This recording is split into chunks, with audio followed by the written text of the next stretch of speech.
Friends, मैं Isha and welcome back to my YouTube channel जिसका नाम है स्मार्ट स्टडी विद ईशा। और मैं आज आपको जो टॉपिक लाई हूँ वो टैक्स से रिलेटेड है, तो जिसका नाम है पीजीपीपी, मतलब profit gain from business and profession. तो उसमें क्या क्या आता है, उसको कैसे सॉल्व करते हैं, उसका प्रॉब्लम क्या है, उसके आंसर्स क्या है, मैं आज आपको इस वीडियो में पूरे डिटेल के साथ बताऊंगी और बिल्कुल ही सिंपलेस्ट वे में friends. So let's start with the friends. चलो स्टार्ट करते हैं बिजनेस एंड प्रोफेशन। तो उसमें मैं आज के वीडियो में सिर्फ आपको बिजनेस बताऊंगी, फिर मैं आपको प्रोफेशन बताऊंगी नेक्स्ट वीडियो में। तो बिजनेस में क्या क्या होता है और प्रोफेशन में क्या क्या होता है। तो प्रोफेशन में क्या होता है, जो डॉक्टर्स होते हैं उसे प्रोफेशन कहते हैं। जो टीचर, लॉयर, जो कुछ भी होते हैं जो अपने को सर्विस प्रोवाइड करते हैं, कुछ भी उनके पास जो आर्ट होता है उसके बाद वो सर्विस प्रोवाइड करते हैं, तो उसे हम प्रोफेशन कहते हैं। और बिजनेस, मान लो आपने एक ग्रोसरी शॉप डाल दी तो वो क्या हो जाएगा, business.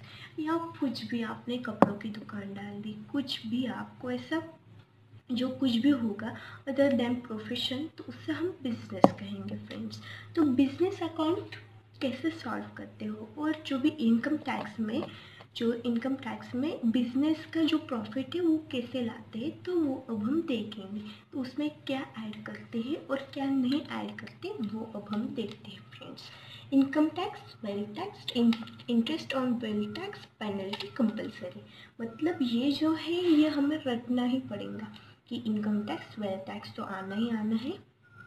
Interest on wealth tax, जो इंटरेस्ट है वेल्थ टैक्स पे वो भी आ जाएगा। और पेनल्टी, किसकी भी पेनल्टी हो तो वो कंपलसरी ही आ जाएंगे friends. Next friends, penalty penalty on sale tax is disallowed expenses and the compulsory added। मतलब जो भी अपनी disallowed income and disallowed expenses है वो हमें कंपलसरी ऐड करनी है। तो पेनल्टी क्या है, disallowed एक्सपेंसेस है तो उसको हमने कंपलसरी ऐड कर देना है फ्रेंड्स। नेक्स्ट क्या है friends, interest on sale tax is allowed expenses. मतलब जो भी अपने सेल्स टैक्स पे इंटरेस्ट लेते हैं हम, तो वो अलाउड है, मतलब वो हमारे बिजनेस अकाउंट में नहीं आ जाएगा फ्रेंड्स। उसके बाद है friends, any type of reserve और आरडीडी आर डिसअलाउड। मतलब जो भी डिसअलाउड है फ्रेंड्स तो वो कंपलसरी आना ही आना है फ्रेंड्स। तो अब उसका हम फॉर्मेट और कैसे सॉल्व करते हैं उसका एक एग्जांपल देखते हैं फ्रेंड्स। तो उसमें से आपको ज़्यादा क्लियरिटी मिल जाएंगी कि मैं क्या बोल रही हूँ, डिसअलाउड, अलाउड, ब्ला ब्ला ब्ला। ओके फ्रेंड्स, तो चलो फ्रेंड्स हम एग्जांपल देखते हैं, उससे आपको क्लियरेंस मिल जाएगा कि मैं क्या बोल रही हूँ क्या नहीं बोल रही हूँ। The following is the profit and loss account Mr. Pradnesh for the financial year ending of the 31st March 2011।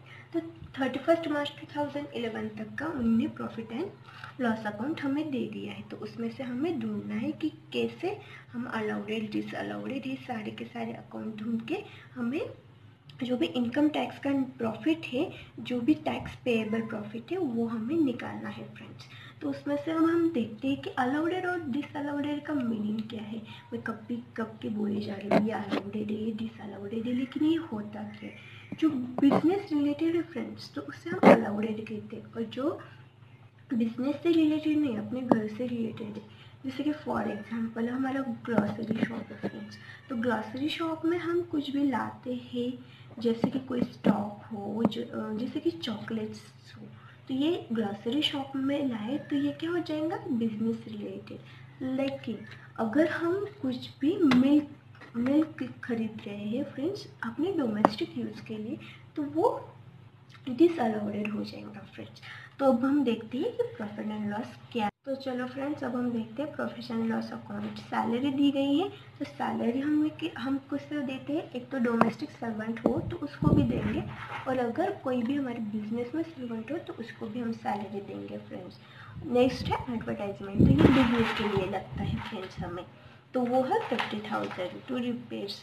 तो रिपेयर्स मतलब ये हम अगर हमें कुछ बिजनेस में कुछ रिपेयर करना है तो उसके लिए भी लगेंगे, या कुछ डोमेस्टिक है तो उसके लिए भी लग जाएंगे फ्रेंड्स। तो ये कितने हैं, 27,500।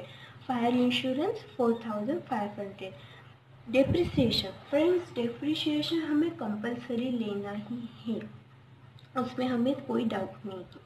सो डेप्रिसिएशन 36,000, रेंट एंड टैक्सेस 30,000,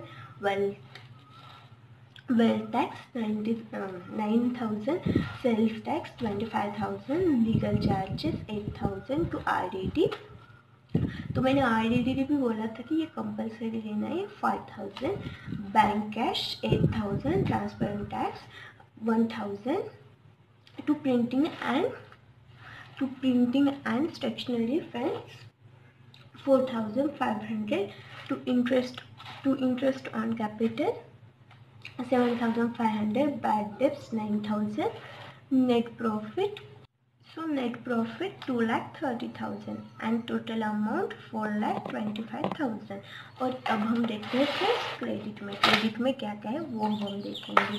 तो ग्रॉस प्रॉफिट है, इंटरेस्ट ऑन फिक्स डिपॉजिट है, डिविडेंड है, बैड डेब्ट्स है, रिकवर है और कमीशन एंड सैलरी रिसिप्ट है। तो उसका भी टोटल हो जाएगा फ्रेंड्स तो 4,25,000। तो फ्रेंड्स अब हम देखते हैं एडिशनल इंफॉर्मेशन। तो फ्रेंड्स फर्स्ट एडिशनल इंफॉर्मेशन है salary include ₹3,000 paid to domestic servant, repairs include ₹3,500 as to repair the residential house, depreciation allowed under the income tax rules amount to ₹30,000, sales tax includes the ₹3,000 penalty and 2,000 as the interest for the late payment on the sales tax chargeable by the sales tax authority। तो ये हम हो गए हमारी friends additional information. तो उसमें क्या क्या दिया गया है, तो एक सैलरी दी गई है फ्रेंड्स और जो भी रिपेयर्स है वो दिया गया है, डेप्रिसिएशन दिया गया है और सेल्स टैक्स भी दिया गया है। तो वो सेल्स टैक्स हमें नहीं लेना है फ्रेंड्स, जो भी पेनल्टी है तो हम पेनल्टी लेंगे उसमें के। ये चार जो कंडीशन है हमें दी गई है फ्रेंड्स। तो फ्रेंड्स अब हम डाल देंगे नाम in the books of the Mr Prajnesh for the competition of business income. तो ये हम कंपलसरी डालेंगे, फिर हम प्रीवियस ईयर और असेसमेंट ईयर ये भी डाल देंगे, फिर assistant status, assistant Mr Prajnesh friends और स्टेटस हमारा इंडिविजुअल है। तो प्रीवियस ईयर हो गया हमारा 2010 एंड 11 एंड 12 हमारा असेसमेंट ईयर हो गया फ्रेंड्स। तो अब हम कैसे सॉल्व करते हैं, पर्टिकुलर और रुपीज़ ये दो कॉलम कर लेंगे फ्रेंड्स। तो उसमें फर्स्ट हम क्या कर लेंगे, net profit as per the profit and loss account, तो वो हम लिख लेंगे फ्रेंड्स, वो मैंने यहाँ पर लिख दिया है। नेक्स्ट फिर क्या करेंगे फ्रेंड्स, डिसअलाउडेड एक्सपेंसेस, जो भी अपने डिसअलाउडेड एक्सपेंसेस है फ्रेंड्स वो अब हम देखते हैं कि कौन से लिए गए हैं और कौन से नहीं। तो सैलरी के हैं डिसअलाउडेड मतलब क्या कि हमने बिजनेस के लिए नहीं यूज़ किए हैं, तो वो अब हम देखते हैं फ्रेंड्स। तो मैंने सैलरी ले ली जो हमने एडजस्टमेंट देखी थी तो उसमें हमें दी थी, तो सैलरी फॉर डोमेस्टिक यूज़ हमने ले लिया। जो भी हमारा 4,000 दिया गया था हमको सैलरी, तो वो उसमें से 1,000 हमारा बिजनेस के लिए था और 3,000 हमारा डोमेस्टिक यूज़ के लिए था फ्रेंड्स। तो हमने सिर्फ डोमेस्टिक यूज़ ले लिया है क्योंकि हमें डिसअलाउडेड एक्सपेंसेस ऐड करने हैं फ्रेंड्स। फिर हमने ले लिया रिपेयर्स फॉर रेसिडेंशियल पर्पस, तो हमें रिपेयर्स भी दिए गए थे फ्रेंड्स, लेकिन हमें एडजस्टमेंट में दिया गया है कि रेसिडेंशियल पर्पस के लिए हमने लेने हैं। नेक्स्ट हमें दिया गया है फ्रेंड्स डेप्रिसिएशन। तो डेप्रिसिएशन मैंने बोला था कि जो भी हमारा एडजस्टमेंट का डेप्रिसिएशन है वो हमें लेस करना है और जो भी हमारा ऊपर का डेप्रिसिएशन है प्रॉफिट एंड लॉस का उसको हमें ऐड करना है। तो हमने ऐड कर लिया फ्रेंड्स। वेल्थ टैक्स मैंने शुरुआत को ही एकदम वीडियो की शुरुआत को ही बता दिया था कि वेल्थ टैक्स हमें कंपलसरी ऐड करना है, income tax and wealth tax बोला था फ्रेंड्स, तो ये वेल्थ टैक्स भी आ गया। पेनल्टी तो हमारी जो एडजस्टमेंट थी उसमें दिया गया था कि पेनल्टी थी हमारी सेल्स टैक्स पे वो थी 3,000। देन RDD था फ्रेंड्स वो था 5,000, वो भी मैंने कंपलसरी बोल दिया था कि ये आपको रटना है। और इंटरेस्ट ऑन कैपिटल, तो ये भी हमारा आ जाएगा फ्रेंड्स, क्योंकि कैपिटल जो भी है तो वो कैपिटल अपने बिजनेस से रिलेटेड है, इंटरेस्ट हमारे बिजनेस से रिलेटेड नहीं है फ्रेंड्स, तो वो भी हमको आ जाएगा 7,500 रुपीज़। तो उसका टोटल हो जाता है फ्रेंड्स 67,500। ओके फ्रेंड्स, उसके बाद हम लेस करेंगे फ्रेंड्स डिसअलाउड इनकम, मतलब ये भी इनकम ऐसी है जो बिजनेस से रिलेटेड नहीं है फ्रेंड्स, वो सिर्फ अपने डोमेस्टिक यूज से रिलेटेड है, तो या कुछ और, तो वो हम अब लेस करेंगे फ्रेंड्स, क्योंकि हमने पहले नेट प्रॉफिट में से डिसअलाउड एक्सपेंसेस ऐड करना है, उसके बाद हमें डिसअलाउड इनकम लेस करनी है फ्रेंड्स। तो हम इंटरेस्ट ऑन फिक्स डिपॉजिट था, तो वो अब हम ले लेंगे कि फिक्स डिपॉजिट है, कुछ भी बिजनेस से रिलेटेड नहीं है, फिक्स डिपॉजिट अपने डोमेस्टिक यूज़ के लिए लिखा गया है फ्रेंड्स। उसके बाद है डिविडेंड, तो ये भी मैंने 6,000 रुपीज़ लेस कर दिया फ्रेंड्स। उसके बाद है डेप्रिसिएशन, मैंने बोला था कि अपना एडजस्टमेंट का डेप्रिसिएशन है वो हमने लेस करना है, तो मैंने लेस कर दिया फ्रेंड्स। तो उसको आ गया, इन तीनों की सम आ गई फ्रेंड्स 57,000। और फिर मैंने इन दोनों को जो भी प्रॉफिट है, प्रॉफिट और डिसअलाउड एक्सपेंसेस को प्लस कर लिया फ्रेंड्स, और उसमें से अपने ये डिसअलाउड इनकम है इसको माइनस कर लिया फ्रेंड्स, और हमारा आंसर मुझे मिल गया 2,23,000 रुपीज़। तो ये हमारा आंसर आ गया फ्रेंड्स, और यही हमारा टैक्सेबल इनकम है फ्रेंड्स। तो हम अब देखते हैं फ्रेंड्स कि डिसअलाउड एक्सपेंसेस ऐड करते हैं और डिसअलाउड इनकम माइनस क्यों करते हैं।